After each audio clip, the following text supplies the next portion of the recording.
2026 జనవరి 3, 4, 5 తేదీల్లో గుంటూరులో ఆంధ్ర సారస్వత పరిషత్ ఆధ్వర్యంలో జరిగే 3వ ప్రపంచ తెలుగు మహాసభలను జయప్రదం చేయండి. రండి, తెలుగువాడి ఘనతను, తెలుగు భాష గొప్పతనాన్ని ప్రపంచానికి చాటి చెబుదాం. 3వ ప్రపంచ తెలుగు మహాసభలను నెంబర్ 1 OTTలో ఉచితంగా వీక్షించండి.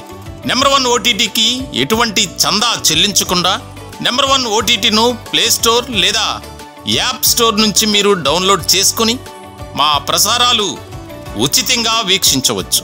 ప్రకటనల కొరకు సంప్రదించాల్సిన ఫోన్ నెంబర్ 7893935555. నమస్తే.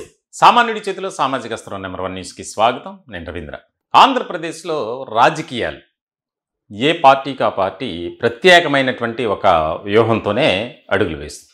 ఇలాంటి సందర్భంలో ఆంధ్రప్రదేశ్లో పిఠాపురం నియోజకవర్గానికి ఒక ప్రత్యేకత ఉంది.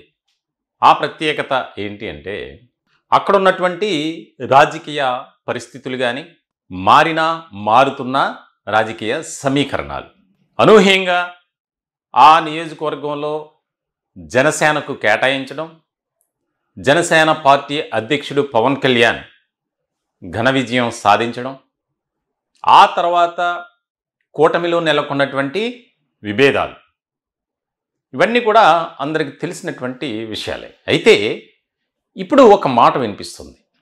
రాజకీయంగా విస్తృత స్థాయిలో చర్చ జరుగుతున్నటువంటి అంశం ఏంటంటే, పిఠాపురం నుంచి వర్మ అవుట్, అంటే ఆయన ఆ నియోజకవర్గంలో ఇక కనిపించరు, ఆ నియోజకవర్గంలో ఆయన మాట ఆయన ద్వారా కానీ ఆయన అనుచరులు కానీ కనిపించదు అన్నట్లుగా జరుగుతుంది చర్చ. ఇక్కడ రెండు పార్టీలు చాలా కీలకమైనటువంటి పాత్ర పోషిస్తున్నటువంటి తరుణంలో కూటమిలో తెలుగుదేశం పార్టీ, జనసేన ఈ రెండు కూడా చాలా కీలకమైనటువంటి పార్టీలు. అయితే దీనికి సంబంధించి కొన్ని అనూహ్యమైనటువంటి పరిస్థితుల నేపథ్యంలో నెలకొన్నటువంటి ఈ ఇష్యూస్ ఏదైతే ఉన్నాయో దానికి సంబంధించి ప్రధానంగా పిఠాపురం నియోజకవర్గంలో ఒక రకమైనటువంటి రభస జరిగిందని చెప్పాలి. రాద్ధాంతం తెలుగుదేశం పార్టీ, జనసేనకు మధ్య. వర్మ అనుచరులు జనసేన నాయకులను కానీ అనుచరులను కానీ ఎక్కడా కూడా వారికి గౌరవం ఇవ్వట్లేదు, కించపరిచే విధంగా మాట్లాడుతున్నారు అని. దానికి ఒక కారణం ఉంది. ఏదైతే పిఠాపురం నియోజకవర్గం, ఇంకా ఆ నియోజకవర్గంలో వర్మ అంటేనే ఆయనదే ఆ నియోజకవర్గం, తెలుగుదేశం పార్టీకి కంచుకోట పిఠాపురం నియోజకవర్గం అని ఒక రకమైనటువంటి ముద్ర పడిపోయింది. ఇటువంటి తరుణంలో మరి జనసేన పార్టీ అధ్యక్షుడిగా పొత్తు ధర్మంలో భాగంగా నాకు ఈ అసెంబ్లీ స్థానం కావాలి అని తెలుగుదేశం పార్టీ అధ్యక్షుడు నారా చంద్రబాబు నాయుడిని అడిగినప్పుడు ఆయన ఇంక చేసేదేమీ లేక ఓకే అన్నారు. ఎందుకనంటే కూటమి ఏర్పడటానికి, కూటమి జతకట్టడానికి ప్రధానంగా ఎన్నికలకు ముందు జరిగినటువంటి పరిణామాలు చాలా వేగంగా మారాయి అప్పట్లో. అంటే చంద్రబాబు నాయుడు అరెస్టు అంశానికి సంబంధించి పవన్ కళ్యాణ్ తీసుకున్నటువంటి స్టాండ్ ఏదైతే ఉందో ఆ స్టాండే ఈరోజు కూటమి అధికారంలో ఉండటానికి కారణం. డైరెక్ట్గా చెప్పాలంటే ఎక్కడా కూడా ఓటు అనేది చీలకూడదు, కూటమి జత కట్టాలి, కూటమిలో 3 పార్టీలు ప్రధానమైనటువంటి పాత్ర పోషించాలి, వైసీపీని ఎక్కడా కూడా అధికారంలోకి రానివ్వకూడదు. ఇది పవన్ కళ్యాణ్ కాన్సెప్ట్. దాని ప్రకారమే వెళ్ళారు. దీర్ఘకాలం రాజకీయ అనుభవం ఉన్నటువంటి వ్యక్తి నారా చంద్రబాబు నాయుడు. అయినా సరే అక్కడ జూనియర్ అని సీనియర్ అనేది కాకుండా ఆయన ఎందుకు చెప్తున్నారో విందాం అన్న ఆలోచనతోనే పవన్ కళ్యాణ్ ముందుకు వెళ్ళారు. అలాగే ఎందుకు చెప్తున్నారో అని చెప్పి చంద్రబాబు నాయుడు ముందుకు వెళ్ళారు.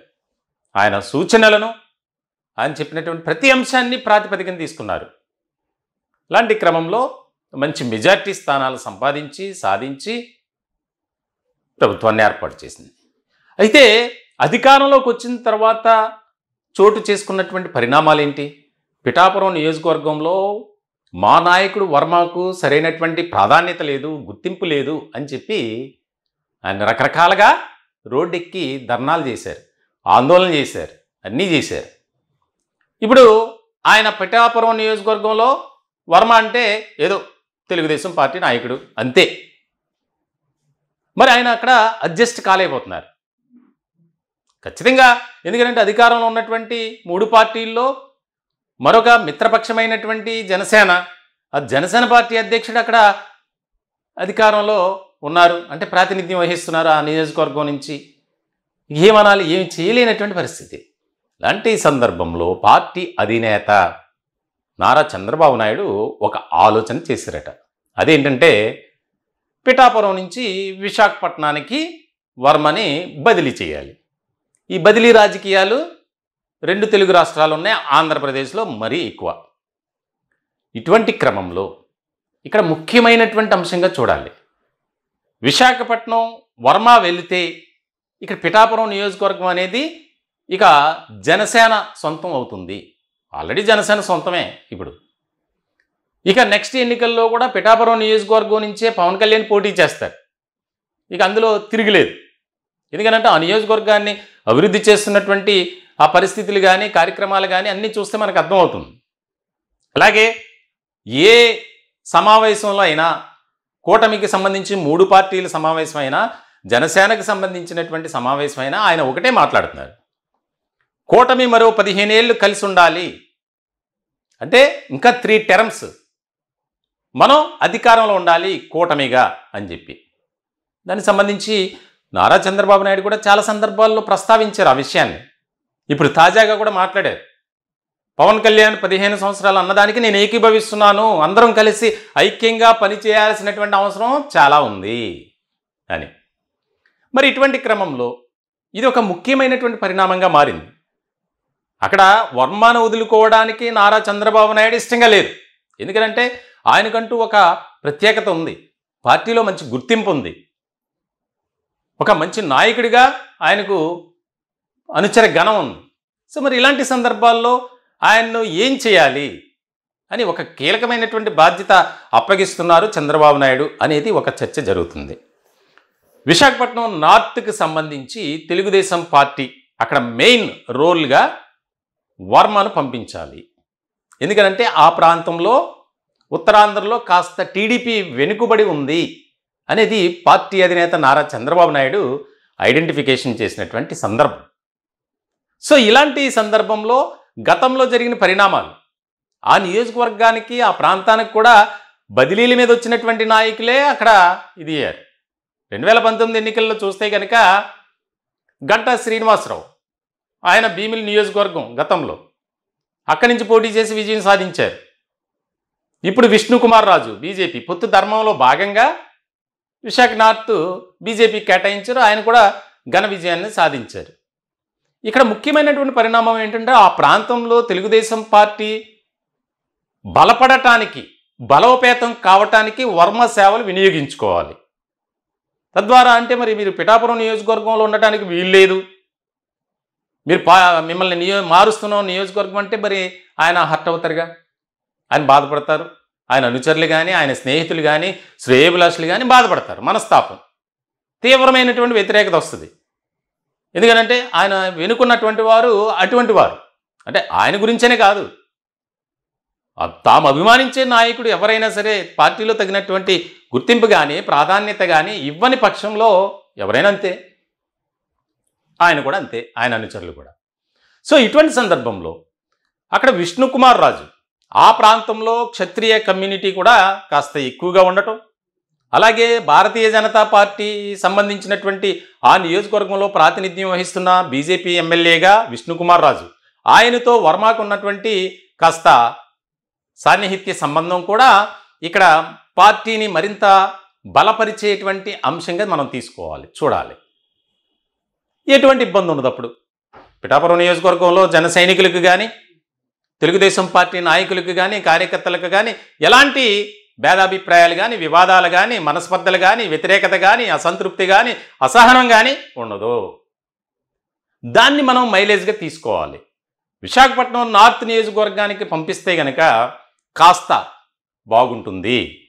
ఎందుకనంటే ఆయన అక్కడ సమర్థుడు అని భావించారు పార్టీ అధినేత నారా చంద్రబాబు నాయుడు అనేది రాజకీయ వర్గాల్లో ఒక ప్రచారం జరుగుతుంది. మరి దీన్ని ఆయన సానుకూలంగా తీసుకొని పార్టీ అధినేత ఏది చెప్తే అది వినేటువంటి వ్యక్తిగా వర్మకు మంచి పేరుంది. గతంలో కూడా ఎమ్మెల్సీ ఇస్తామన్నారు, మంచివి పదవి ఇస్తామన్నారు, పార్టీలో తగిన గుర్తింపు ఇస్తామన్నారు, కానీ అవేమీ జరగల.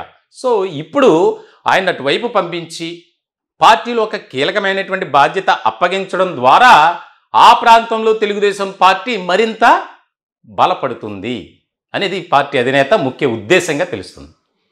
మొత్తానికి చూడాలి. అంటే పిఠాపురం వర్మకు చెక్ పెట్టడానికి అంత సాహసం చేయరు, కానీ ఇది పరోక్షంగా చెక్ పెట్టినట్లే. మీరు అక్కడికి వెళ్ళండి, ఎందుకంటే రాజకీయాల్లో బదిలీ రాజకీయాలు మనకి చాలా ఎక్కువగా కనిపిస్తాయి. సో ఇటువంటి సందర్భంలో మరి ఆయన పిఠాపురం నియోజకవర్గాన్ని వదిలి విశాఖ నార్త్కు వెళ్ళడానికి ఇష్టపడతారా, ఇష్టపడరా, నేను ఇక్కడే ఉంటా? ఇప్పటికే ఒక ప్రచారం జరుగుతుంది. వర్మ పార్టీ మారబోతున్నారు, వర్మకు తెలుగుదేశం పార్టీలో సరైనటువంటి ప్రాధాన్యత ఇవ్వకపోవడం వల్ల ఆయన అనేక రకాలుగా ఇబ్బంది పడుతున్నారు, త్వరలోనే పార్టీ మారబోతున్నారు, అది బీజేపీనా వైఎస్ఆర్సీపీనా ఇంకా తెలియదు, ఈ రకమైనటువంటి ప్రచారం జరుగుతుంది. ఇలాంటి సందర్భంలో ఈ యొక్క అంశం తెర మీదకి రావటం, విస్తృత స్థాయిలో ప్రచారం జరగటం అనేది కూడా కీలకమైనటువంటి అంశం. చూడాలి రానున్న రోజుల్లో ఏ రకమైనటువంటి పరిస్థితులు ఉంటాయి, ఎట్లా ముందుకు వెళ్తారు.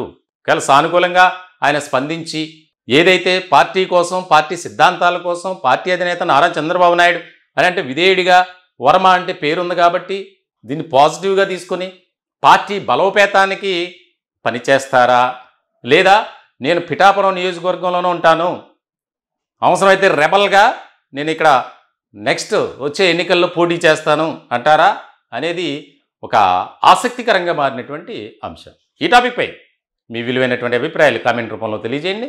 దయచేసి మా ఛానల్ని సబ్స్క్రైబ్ చేసుకోండి. Thank you.